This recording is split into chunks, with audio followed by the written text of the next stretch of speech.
Is there like a pattern that you typically see with business owners that kind of show up on your guys' doorstep? In terms of what exactly? Like, is there a common thread? Like, for me, what I see that like guys that come to me, they're using their personal credit to run some type of project on their business, right? So they usually will come in and it's like, oh, I used to be a 750 FICO, but I had this thing happen and then I had to dip into my personal, and then now I'm at like a 660 FICO score. And then I just kind of coach them to, okay, well, here's how you can not do that, obviously, but what do we got to do now to kind of get you up to snuff so we can get you the loan that you need and all that stuff? But is there like common themes that you guys kind of see?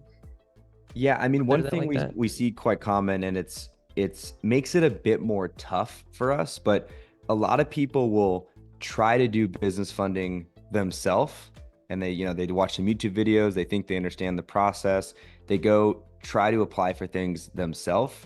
They unfortunately will get a ton of denials or approved for very low limits, like $3,000 limits, $10,000 limits, and then they'll realize that they fell short, very short of their funding goal. Maybe they wanted to get 60K, 100K. Now they only got like 20K or maybe even less. Mm-hmm. They'll do that. Then they'll come to us and say, hey, I tried to do this myself. I came short. I want to work with the professionals now.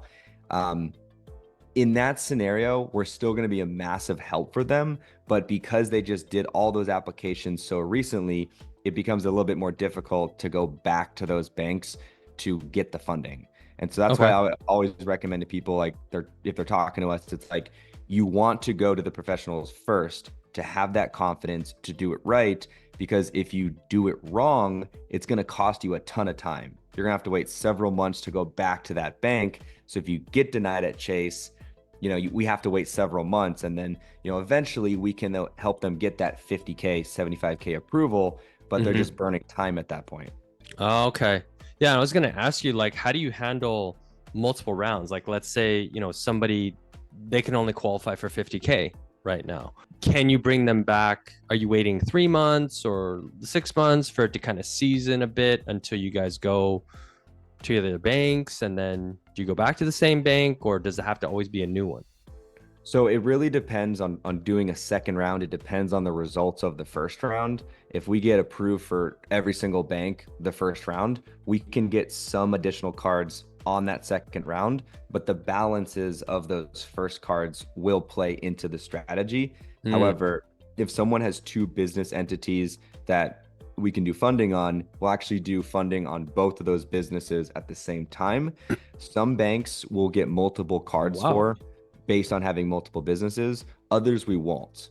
And so there's a strategy depending on what banks they have access to based Yep. on the state their business is registered in.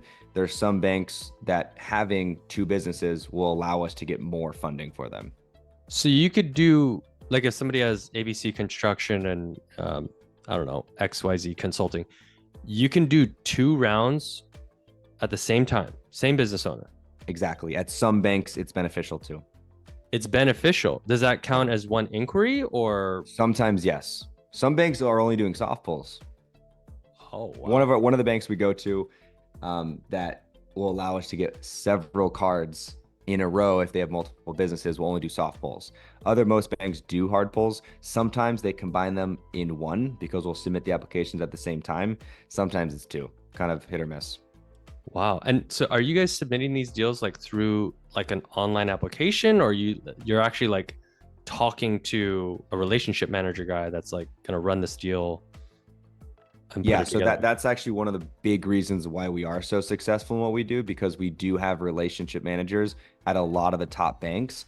We don't need that relationship at all of the banks, but all the banks that it's very beneficial to, we do Right. have that relationship in place. And those relationship managers, these high level bankers, will help our clients Yeah. facilitate those applications. And when you do that, those applications go to the underwriting team, which is humans or one human looking at your application, not just an algorithm. So Right. that can be the difference between a 20K approval and a 60K.